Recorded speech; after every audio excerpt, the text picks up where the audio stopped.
Halo Jobro Tim. Ada sesuatu yang lagi rame nih. Lu harus kasih dia kesempatan lagi. Di atas kertas lo semuanya harusnya menang. Ada bahasan yang paling ditunggu-tunggu. Ya, kita masuk ke MU TV, di mana bisa dibilang di musim ini MU akan terselamatkan ketika mereka juara Europa League nanti. Gimana nih Bang? Kenapa sih kalau ngomongin peringkat 16 Liga Inggris tuh harus ada spesial segmen di sini? Kenapa tetap harus MU terus? Balik lagi. Tim ini Zuf ya. Kalau dibilang tim besar, sudah tidak tim besar. Loh, tapi kan dari sejarah kan masih besar. Udah nggak usah ngomongin sejarah gitu. Ngomongin sejarah. Blackburn Rovers, Newcastle United, Leeds United, Nottingham Forest, besar itu sejarahnya, luar biasa ya. Gelar juara Nottingham Forest UCL aja masih banyak Nottingham Forest daripada Arsenal ya kan. Besar itu sejarahnya. Jadi kalau ngomongin MU tiap minggu tuh gue ngerasa udahlah Liga Inggris kagak usah dibahas lagi Zul. Pasti alasannya fokus final UEL. Amit-amit kalau sampai kalah mah udah amsyong nih, musim paling buruk, makin buruk kalau amit-amit nggak juara. Nah, udah langsung aja kita bahas bagaimana melihat persiapan tim HI ini menuju Tim final. HI. Ya, menuju final. Ada kabar berembus, gosip-gosip transfer udah mulai digoreng. Nih yang lucu, lo tadi bilang kan ini musim paling buruk MU kan? Ada fakta kan apa gue lagi baca artikel di Athletic sebelum kesini kan, itu tanggal April tuh pertengahan, sejak Newcastle menang 4-1 itu lawan Man United. Mereka waktu itu 38 poin, dan kalaupun mereka menangin semua pertandingan hingga akhir musim, maksimal adalah 56. Nggak juara juga berarti. Lu tahu 38 poin pertengahan April, sekarang pertengahan Mei, poin lu cuma nambah 1 anjing, cuma jadi 39. Gue sampai nggak percaya, gue cek lagi tanggal nih, artikel dari tanggal berapa, bener lo dari media April, jadi cuma 1 poin. Cuma ngambil 1 poin di Premier League. Tapi kalau di Virgil itu melihat dari satu aspek, lu melihat bahwa dia fokus di Europa League, sehingga akhirnya dia ngelepas, makanya cuma 1 poin. Tapi lu lihat poin bagusnya kan dia dapat di Europa League. Wah, tinggiin terus nih ya. Cuman kalau gue bilang Premier League itu harus tetap karena itu marwahnya United tuh ya, di mereka ngebangun semua. Sir Alex itu ngebangun semua dari menangin berapa sampai dibanter sama fans Liverpool ya. Yang ada bendera itu lu Zuf, tahu kan, ada gambar Bango terus bolanya diganti di muka palanya Sir Alex. Oh iya. Rame tuh kemarin tuh kayak gitu-gitu. Tapi gue walaupun gue bukan fans MU juga kayak agak merasa agak miris sih. Karena kita kan mainly kita ini besar di era dimana menang tiap tahun, ngeri. Walaupun gue fans Arsenal, tapi gue tetap Arsene Wenger dan Sir Alex Ferguson tidak bisa dilepaskan tuh. Iya, seperti kayak Roy Keane sama Patrick Vieira kan kita tetap melihat Roy Keane, wih keren ya di zamannya dulu gitu. Tapi kok digituin sekarang gitu loh, agak miris juga sih. Jadi ya benar emang Premier League tuh whatsoever tetap menjadi satu panggung yang benar-benar ditunggu. Meskipun memang musim ini buat MU nggak ada pilihan lain. Betul. Karena itu adalah satu-satunya jawaban dari semua fans MU agar bisa keluar dari goa dengan itu dia. Kebetulan saya tipenya emang keluar goa mulu nih Bung Harpa. MU menang MU kalah saya tetap konten karena engagement jalan terus ya. MU nggak makan. Jadi kalau kita ngebahas kabar transfer gini, Mas Firzi, ada beberapa nama termasuk Igor Keres ya kemarin juga. Ada nama Liam Delap. Lo ngeliat satu karakter pemain ini terlepas dia mau dibeli MU atau enggak, terus seperti apa sih Mas? Kan? Ya, Liam Delap ya kalau rilis clause-nya 30 juta doang untuk, karena dia main untuk tim yang udah degradasi tapi dia mencetak 12 gol ya. Striker umur 22 tahun yang tersubur di Premier League, La Liga atau Serie A dengan catatan dia itu, dan dia punya catatan carry ball leading to shots tertinggi dari striker-striker lain di Premier League sepanjang musim. Stats wise dia bagus, daya juangnya keren, dan we know itu yang diperlukan oleh Man United ya. Daya juang pemain di lapangan. Nggak tahu Højlund tuh udah berjuang banget. Iya, udah berjuang banget. Di pelet nggak boleh bikin gol ya. Iya kan kasihan, maksudnya Garnacho gitu-gitu seharusnya mungkin dia bisa double digit assist kali sepanjang musim kalau emang ada finisher di tim itu. Tapi kita tahu risknya lagi-lagi mendatangkan pemain muda. Oke, potensialnya gede, oke ke depannya mereka bisa dijual, tapi kan yang Man United butuhkan adalah leadership. Mereka butuhkan kedewasaan seorang pemain, karena kita lihat Dorgu mainnya bagus di sisi kiri, tapi ya dia 20 tahun datang dari Lecce gitu, maksud gua. Sekarang lu datengin striker 22 tahun dari Ipswich, tim terdegradasi. Bukan berarti mereka nggak akan bagus ke depannya, tapi ada certain types of pressure main bagi Man United. Mentality ketika ada satu pemain yang datang. Mentality. Dan ini yang disorot sama Amorim beberapa hari terakhir ya. Dia berbicara soal standar. Dia nggak bisa lihat tim ini dengan mengalami hasil-hasil yang ditorehkan di Premier League, tapi kelihatannya tuh kayak it's nothing karena kita bagus nih di Liga Eropa. Jadi lewat aja, kalah di Old Trafford berkali-kali, ya udah nggak apa-apa karena kita akan lolos ke Liga Champions lewat Liga Eropa. Dia sendiri bilang nih nggak bisa, ini ada standarnya, dan banyak pandit, banyak media di sana juga menyesali kok kayaknya para pemain Man United ketika mereka kalah di Old Trafford tuh kayak udah nggak ada, ya udahlah, kayak nggak ada bahasa tubuhnya tuh kayak ya udah, it's another defeat. Ini ada defeat 17 apa 15 kekalahan musim ini untuk tim sekelas Man United. Even though lu ngejar ke Liga Eropa, ke Liga Champions, kalau menurut gue ya tetap itu tadi benar marwahnya, karena lu punya 13 gelar Premier League itu yang membangun reputation Man United, profile Man United sampai sehebat itu di seluruh dunia punya fans kan karena berkali-kali jadi juara. Terus satu musim tiba-tiba lo disregard itu kompetisi karena Liga Eropa lebih bagus nih, kita unbeaten dan lain-lain, bisa lolos ke Liga Champion. Dan Amorim sendiri bilang bahwa mungkin tim ini belum siap main di Liga Champions karena dia tuh perlu untuk ini lagi filosofinya, bagaimana cara bermain dan lain-lain. Dia perlu mungkin lebih baik kalau kata dia ya, we need more time with the team, tidak berpikir game by game karena itu kan yang akan terjadi kalau lolos ke antar klub Eropa ya. Tapi ya itulah, kalau udah menang ya nggak mungkin kan sekarang kalah dari Spurs di final. Nggak mungkin lah. Ini ngasih apa ya, yang ngasih sasaran tembak ya. Naikin terus. Spurs itu coba kasih, udah kehilangan Madison, udah kehilangan Bergvall, Son udah jauh, Kulusevski. Son udah bukan pemain yang kayak dia. Udah nyetel belum? Ya mati setel. Biar Rima aja mati setel, udah nyetel belum? Enggak ya? Ngerem ya. Iya kalau, tapi kan jiwanya ada di Kulusevski. Kulusevski lawan Man United musim ini dia kayaknya udah berapa gol sama assist. Dia kontribusinya United lumayan belum pernah menang Mas lawan Spurs musim ini. Tapi it's different things nih. Ini Europa League gitu. MU kan musim ini kan dua wajah yang berbeda, sering kita bahas kan. Anomalinya di situ. Anomalinya ngeri banget gitu loh. Dengan pemain yang sama, dengan tim yang sama, tapi bisa berprestasi di dua wajah yang berbeda gitu. Walaupun ya gue bukannya gimana ya, di final semakin lu unggulkan seperti itu sebenarnya semakin beban kan. Betul, setuju saya. Saya setuju sekali. Walaupun memang betul dengan faktor Spurs tadi gitu ya. Gitu. Cuman kalau lu embus-embusin tuh masih kayak aduh, gue mendingan ini mawas diri dah sekarang dah gitu. Kayak lu pengen boker terus diembus-embusin angin gitu. Makin kebelet kan jadinya kan. Tapi kalau diem aja kan tenang, dia aman gitu loh. Jadi kalau gue lihat musim ini, jadi final Europa League sama Champions League menurut gue jadi ceritanya lebih menarik dari segi jurnalistik ya, lebih menarik yang Spurs lawan MU sebenarnya. Apapun hasilnya itu akan sangat kontradiktif dengan apa yang terjadi di liga. Kalau MU menang, the biggest club in the world based on supporters, pasti menarik.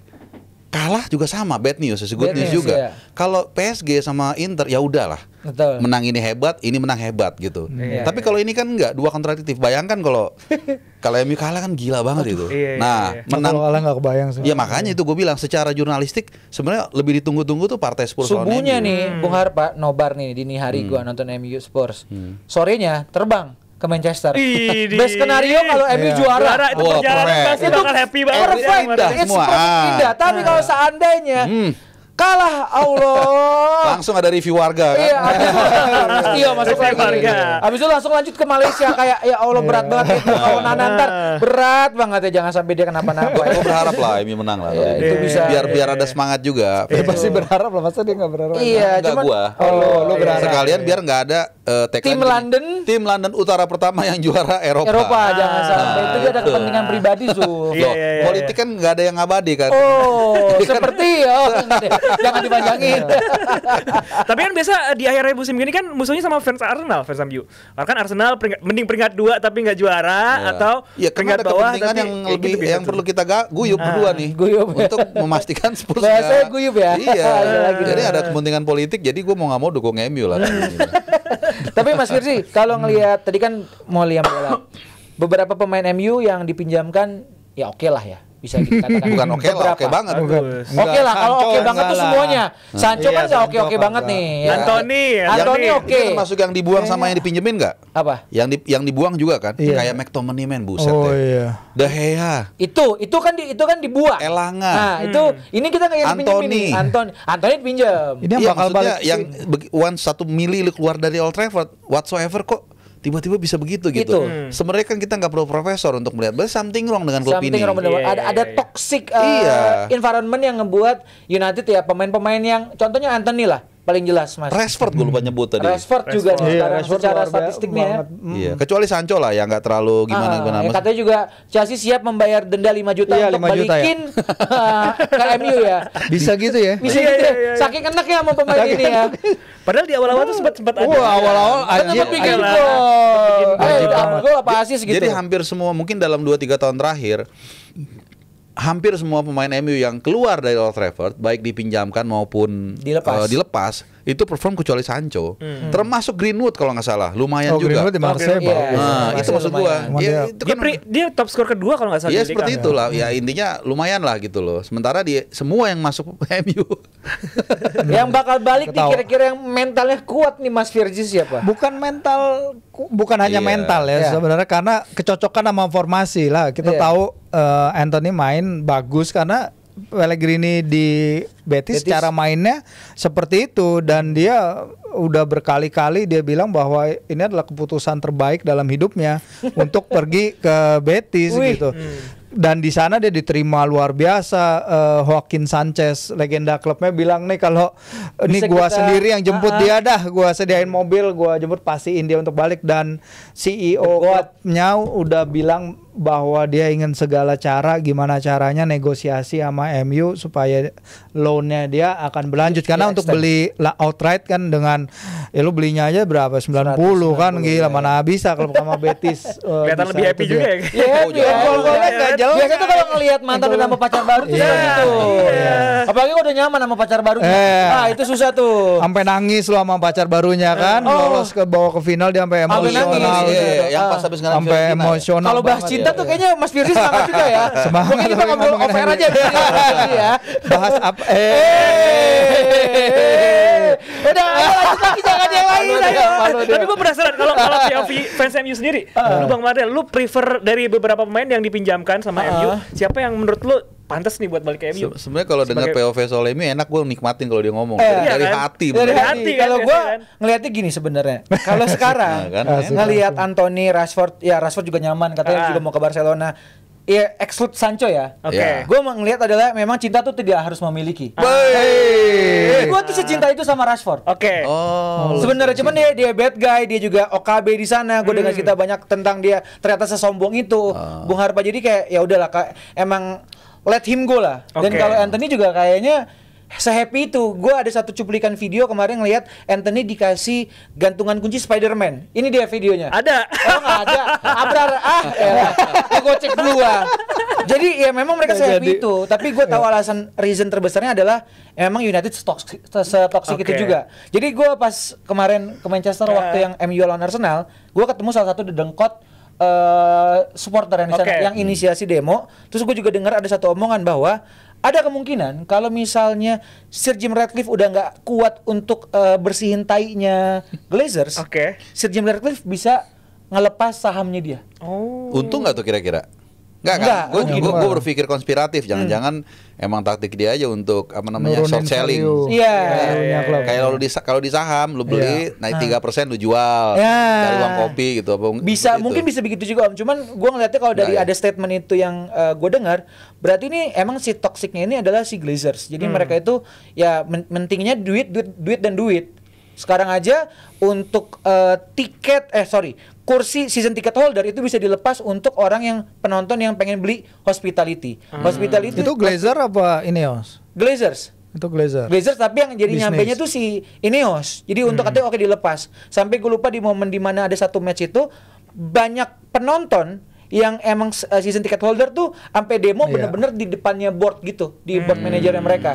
Board manajemen. Jadinya menurut gue susah sekali MU bisa step up kalau ya Glazers masih masih di MU. Nah, dulu Glazer nggak bisa seperti itu mungkin karena ada Sir Alex Ferguson ya. Iya.